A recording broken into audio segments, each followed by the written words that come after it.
Good day to you all, wherever you're watching from. Today I'm going to show you this. This is a particle wave using a logo. I'm just going to take you through on how to do this using Houdini. Houdini is what we are going to be using for this tutorial. I'm attributing this to an artist from Rebelway. He did this tutorial and I was impressed and I love it. So I decided to go and do the same thing. Though I'll be introducing part 2 to this course, to this particular method, and that will be the VDB aspect of it, the volume aspect of it. So, but for now, I'm just going to show you how this was done by him. And this is my own project file, not his own project file, because I had to recreate everything from scratch just the way he did. Okay, so at first I started by using a cycle.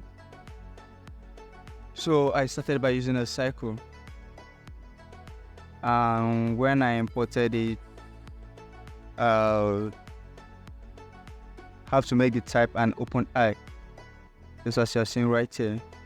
Then I give it a division of 15.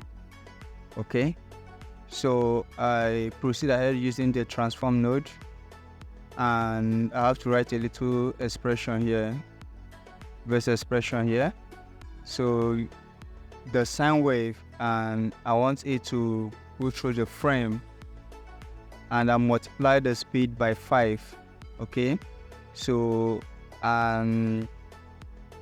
when I did that, let me click on this. When I did that, we were having something like this. That will give us something like this.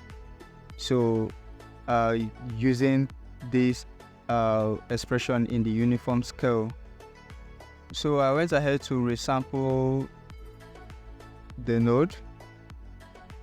So in the resample, I did just a little thing, and that is to set this to straight edges and allow attributes to override parameters. So those were the little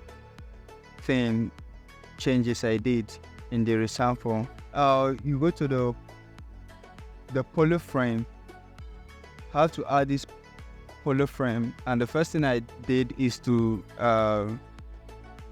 turn it to primitive, the entity to be primitive, but I have to change the normal, have to turn it off and turn on the tangent name and use it as a velocity.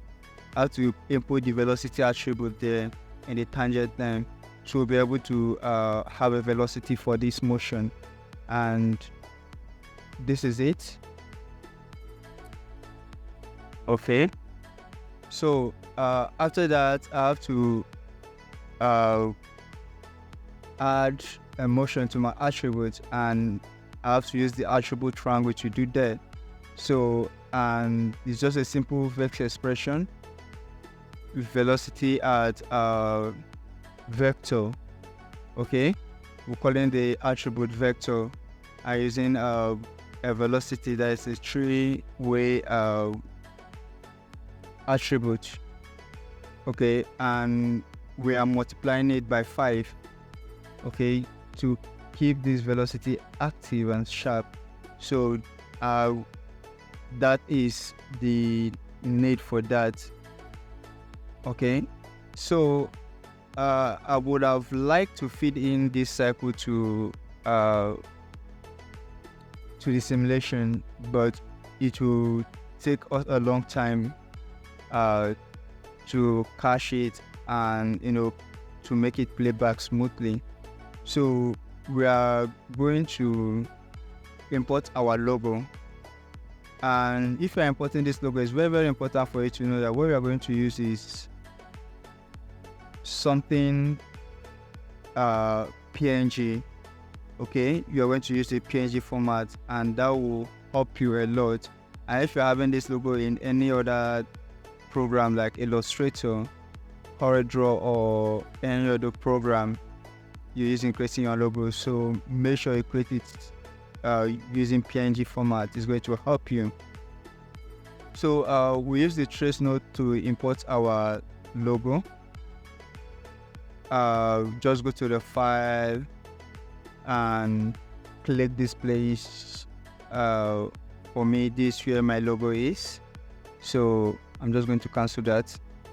Then I applied a transform node, and what I did is to set my rotation.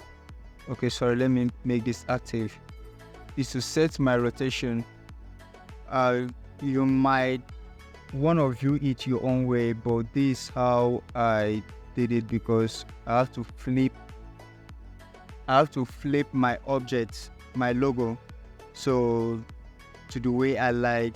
So whichever way you're flipping it or you're positioning your viewport is still okay. So you, after doing this, positioning my logo, you just have to add a dissolve node. Okay, so now you just have to select this option, dissolve selected. Okay, so and that will give you that will remove the black and give you a spline, a pointed spline or a point spline. So that's what you're going to do. So after that, quickly just have to put an add node, and doing this you just have to come to polygons by group, and you select all points. So this is what you're going to select here. All points is very, very important. So and after that, you just have to transform it. You see, I just moved every other node from the first one I did and add them. So the transform and this animation. So if I should play it back, you've seen the same thing, right? So and I also made my logo to be flipping upside down while this simulation is going on, because I like it that way. So secondly, just add the polyframe to get your velocity, and I would have loved to add a trace node just to complete the velocity variable. I think I like this way better. So I just add the null. So we'll move to the next part, and that is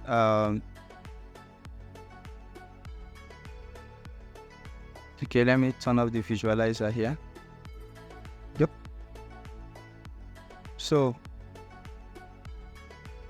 we move to the next aspect. The first thing I did here is to create a grade, and after creating this grade, you just have to add a scatter to it in order to create points all over this grade.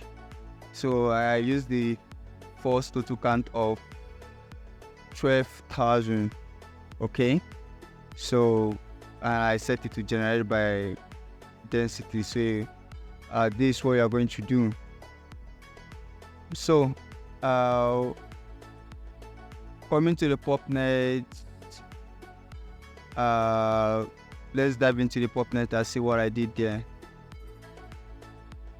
So coming to the PopNet, the first thing I did is to the source, you have to choose first context geometry, that is referencing this grade we did. Okay, so and you are pulling it from the first context geometry. So and the second thing I did also is adding pop speed. Sorry, I'm having a little bit lag with my laptop here, so looks like the scene is heavy for my laptop. So I added pulse speed limits, setting the maximum size to 3. Okay, so this will help us slow down the speed in which the logo animation we're about to add with this velocity is going to put through. Okay, after that the pops up, I have to make the sub steps 1, the maximum and minimum sub steps. I have to make them 1, each of them, and this will help us also make the logo movement a little bit cool. I might increase the sub steps later, but I'm just not in the render process yet, so there's no need for collision or any other thing. So I decided not to to dive much into this.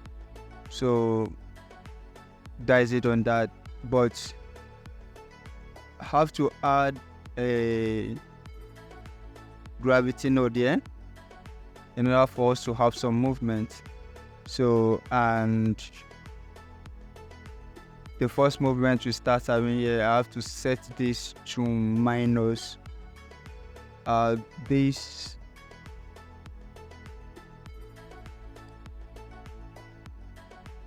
just set it. I just have to set it to this particular number, so in order to negate the motion of the gravity. So we move on to the sub solver. What I did here in the sub solver is it's already referencing our puffness, right? So just have to object merge the node, bringing in our logo through this place. So using this object mesh to bring it in our logo, and we'll plug it to the point verb.